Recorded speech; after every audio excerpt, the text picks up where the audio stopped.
Hai hai hai, Assalamualaikum warahmatullahi wabarakatuh. Ketemu lagi dengan saya, kali ini kita akan membahas tentang struktur sosial. Oke, kita mulai saja.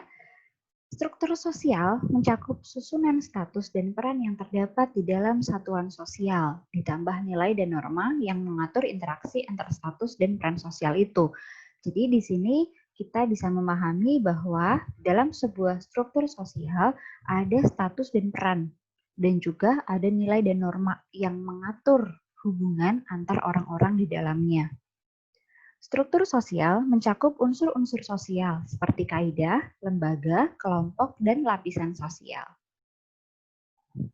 Struktur sosial merujuk pada unsur-unsur yang bersifat tetap atau mantap.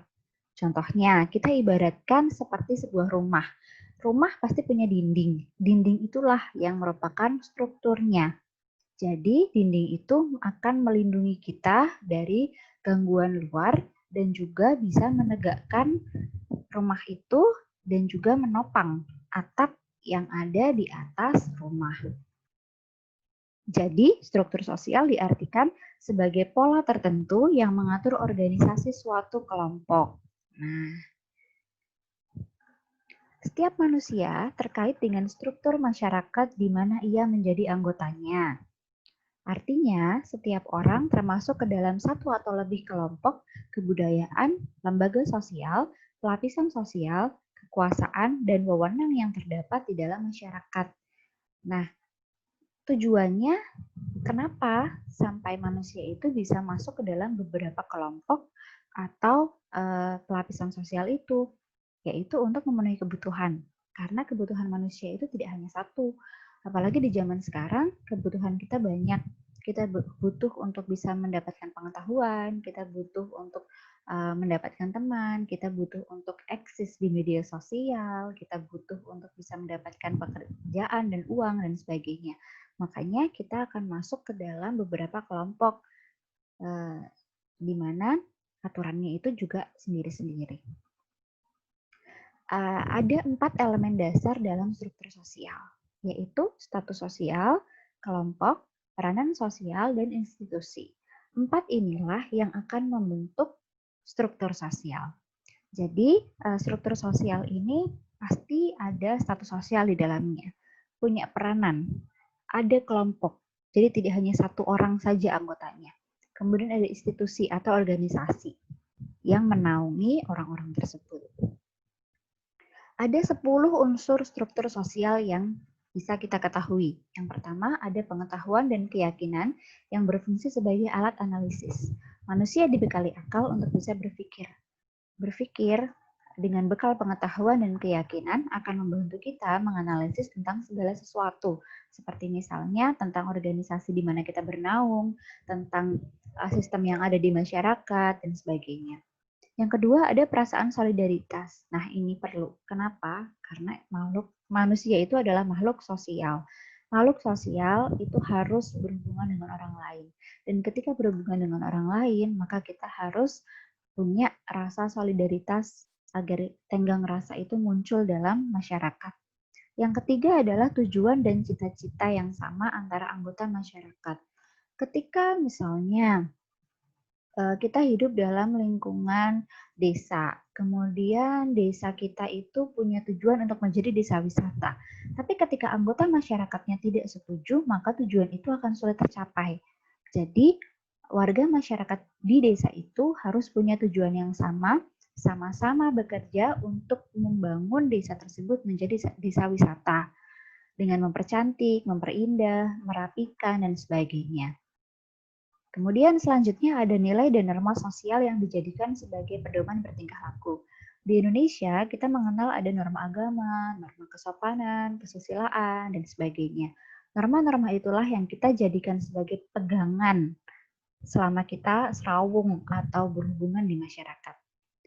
Yang kelima ada kedudukan dan peranan sosial yang mengarahkan perilaku masyarakat. Nah ini, jadi dalam suatu kelompok itu biasanya ada yang punya kedudukan dan peranan masing-masing. Misalnya tadi di suatu desa, maka ada yang punya kedudukan sebagai kepala desa, ada yang punya kedudukan sebagai warga desa.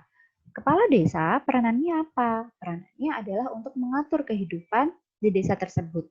Kemudian memajukan desa. Sedangkan anggota masyarakat di desa itu peranannya apa? Peranannya adalah bersama-sama mewujudkan tujuan desa. Kemudian mematuhi aturan-aturan yang ada, melaksanakan kewajiban-kewajiban sebagai warga desa tersebut.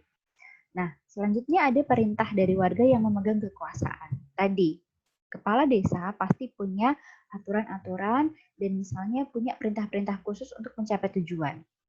Misalnya ketika desa tersebut baru mau dibuat desa wisata, maka harus ada perintah dari kepala desa untuk misalnya warga bekerja bakti bersama-sama mengecat rumahnya untuk lebih bagus lagi atau dicat warna-warni seperti di Kampung Pelangi.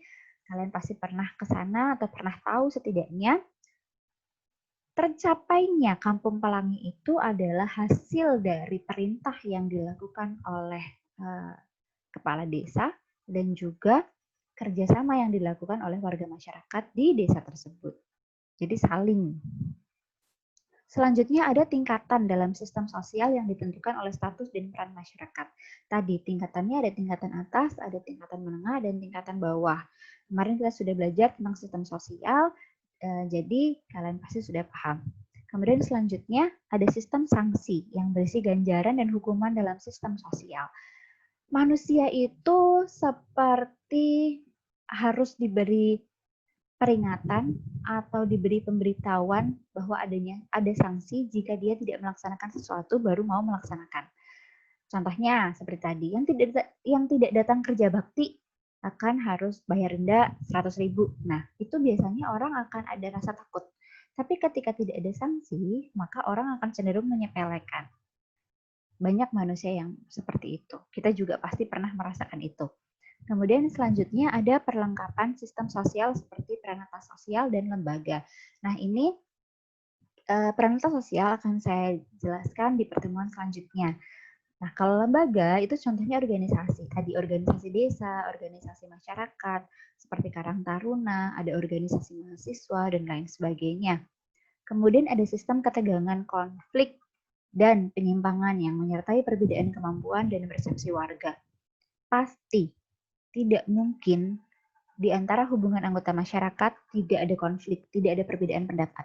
Kita sudah pelajari minggu lalu bahwa perbedaan karakter bisa menimbulkan konflik di antara anggota masyarakat atau di antara anggota kelompok tertentu.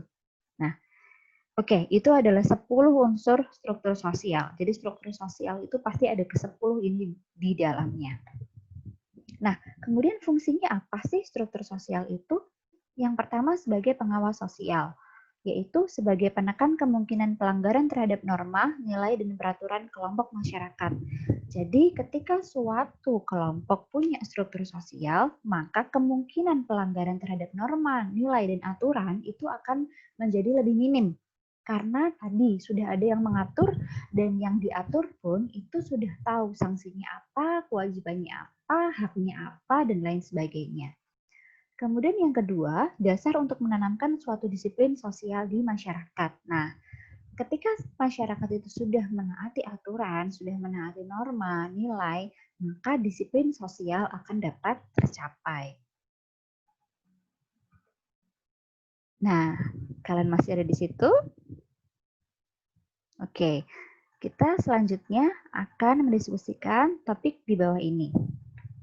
Coba kemukakan contoh struktur sosial di mana kalian menjadi anggotanya. Pasti ada lebih dari satu dong. Nah, misalnya tadi kalian sebagai anggota misalnya Karang Taruna atau warga RT atau misalnya jadi mahasiswa di Unisula. Nah, sebutkan semuanya dan kita akan bahas via modul seperti biasa. Oke, jangan lupa pakai masker dan sampai jumpa.